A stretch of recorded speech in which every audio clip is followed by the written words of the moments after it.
So Jackie, how much would someone in your position expect to make, if they were hypothetically full-time at your uni role? At the moment, I am a lecturer, and I would say that's roughly comparable pay to, say, a 3-1 radiographer, so somewhere between 130 to 150K per year. Of course, as academics, you still have to cross different rungs in terms of the pay or salary grades, and that would include going up from a lecturer to a senior lecturer, and of course to an associate professor with a PhD, and a professor, once again, with a PhD.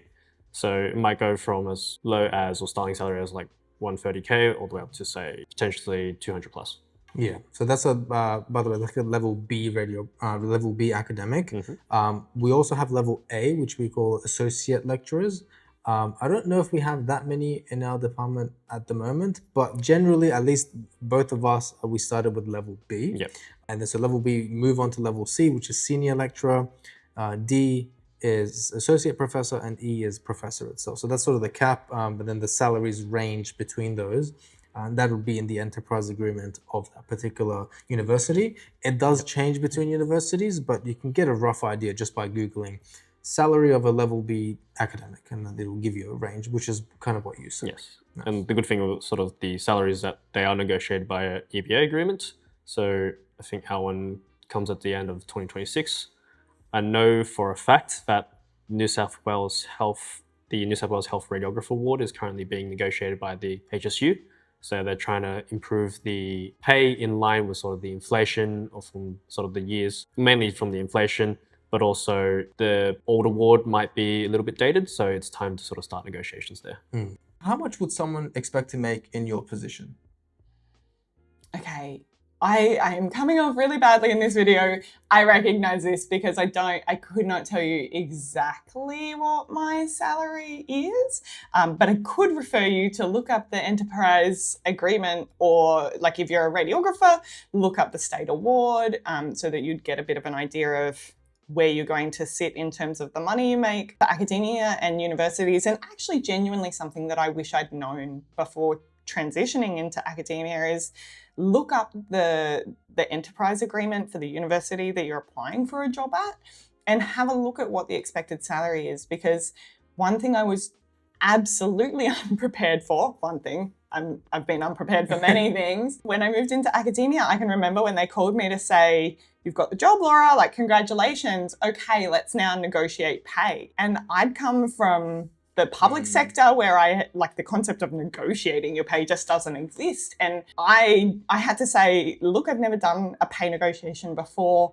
Can I have some time to think about what would be a fair offer before I make my initial requests? Because that was something that was so unfamiliar to me. Yeah. And I think that if I'd known at that stage that, well, actually, like, there are set rates of pay for this kind of thing, and you can go in and have a little bit of a look, like, are you applying for a level A job, in which case, like, there will be a pay scale? Are you applying for a level B job? So you can get an idea of where you would be sitting in that scale. A lot of people who are transitioning into academia are going to come in somewhere on level B these days. Back when I transitioned in, it was level A. You couldn't become an academic unless you had a PhD. You weren't going to get above level A. But these days, most people are coming in at level B. So have a look, have a think about what your salary is as whatever role you're in at the time, and what's comparable and what kind of responsibilities you'll have, so that you can get a better idea of, like, within, say, for example, level B, I think there's 5 steps. So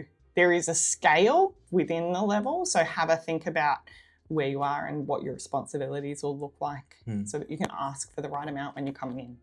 And you mentioned an enterprise agreement. Yes. Now, that's something that I feel like most people don't think about, or really don't know what it is. I remember myself, and most others, when they see a job listing, they just see that listing that just says, here are the expectations, here is the expected salary you're going to get, and your super and whatnot. And nowhere in that comes enterprise agreement, as far as I was aware. Yep. And so just to raise awareness of that, I guess, how would someone, first of all, look that up? I mean, if it's a public hospital, that would be freely available to everyone.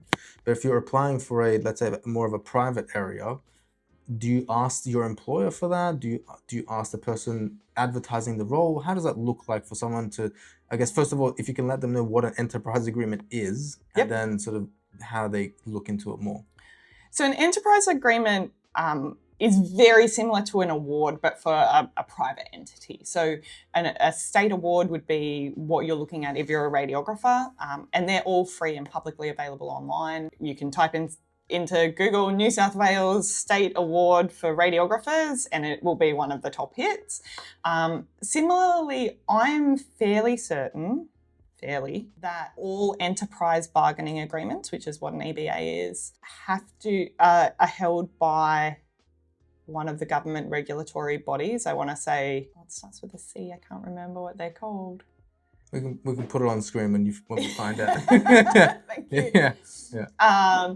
But they should be publicly available, and you should be able to access them. So an enterprise agreement will set forth not only rates of pay, all the rates of pay are in there, but all of the kind of inclusions and job conditions that you'll be subject to. So some of it will cover things like what percentage, like for academia, what percentage of teaching and research and service that you'll be allocated depending on what type of role you're applying for. So people might not know that in academia there are different types of roles. So some people will be what's called a balanced academic, and that means that you're balanced between your teaching and your research. You spend about half of your time on each of those. And some people will be more teaching focused, so they might spend up to 70% of their time doing teaching focused activities. And that will be in the job ad when you're looking at it. But then when you go to the award, it'll tell you, okay, well, if this is a teaching focused role, what percentage of teaching can I expect? Is that 70%? Is it 80%? Whatever it looks like. They'll be in there things like your leave,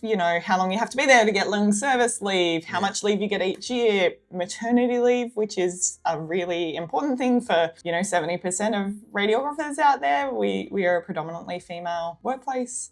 And even for the men, paternity leave outlined in there. So all of those kind of little things that it can be really helpful to know about when you're making an informed choice. Yeah, absolutely. And to follow on from that, once you get into the role, some people are very ambitious of sort of getting as much as they can from the role and improving, and then hopefully one day soon getting a promotion and getting better pay. What's your advice on someone that's just starting out in academia on preparing themselves for getting better pay and promotion? Academic promotions, I think, are notoriously challenging, and anyone going into academia, I think it's helpful to have that information up front. One, so that you can hopefully try and negotiate for a higher level if possible, to not have to go through that process. But they are very stringent, very challenging. I'm up for promotion this year, and it involves telling the university in November of last year that I was planning on applying. In March, you submit what is essentially about a 50-page application at the end of it. In July, I'll submit an update to the promotions committee. And then in October, I'll find out whether I get it or not. And then if I do get it, it'll come into effect the next January. So it's a very long process. It takes a lot of time. It takes probably about 40 hours to realistically write a good promotion application. But a lot of that time is made easier if at the outset you start planning for this, you start collecting evidence, because one of the things you'll be required to show is evidence that you're actually doing things well and you're good at your job. So for example, in my email inbox, I have a folder that's called evidence, and any nice email a student sends me, any email from a colleague, if I am nominated for an award or something, everything goes into that evidence folder. I also have a spreadsheet that I keep some of that information on, just so that when the time does come and you're writing that promotion application, because sometimes you're writing it about 5 years worth of work, you actually remember what you've done, because whilst you think at the time, I will never forget this experience, 5 years later, you absolutely do. Yeah, absolutely. And you make it sound easy. However, gathering the evidence is something you have to do all the time. Yes. And it's very difficult and time consuming. And so you have to be very diligent with it. So I'm rooting for you. So all the best for your promotion later this year. Thank you. I hope you get it. Thank you. Yeah, nice. What would be your advice for someone seeking promotion or getting better pay? Because you've been working a number of years. Is that reasonable for someone to expect a pay rise maybe a few months in or a year in? What's your advice on someone really ambitious to, grow the position? Yeah. Well, I guess I can speak from a academic perspective. The university system, as you might know, Sahand, is very, I guess, merit-based. So, in that you progress your career by achieving certain milestones. And so, in the Australian system anyway, you might be an entry-level academic or lecturer, and then as you go through your career and achieve more, you might get to a senior lecturer and then ultimately an associate professor and a professor after many years of building your career. So I guess in order to progress your career, it's about being proactive and building your case. So I mean, the good thing is that when you're passionate about what you do, doesn't mean that it's easier, but it's more fulfilling and I guess easier, to be motivated. And often at times the financial reward becomes a bit of an afterthought because you're just so engrossed in what you're doing in academia. So yeah, it's quite if I speak for the university system, quite merit based, quite milestone and achievement based. Yeah. I remember before getting into academia, or even friends and family asking me, so you got like a professor role. I'm like, no, it's not a professor role. They think of that as a job, not as it's actually a promotion later on, which most people don't understand that level until you sort of get into it and realize, there's 5 levels, A, B, C, D, E, and they correlate to different roles, and you only get that after you've done certain amount of teaching, leadership role, and public research and impact. So yeah, I agree with you. That's what that is.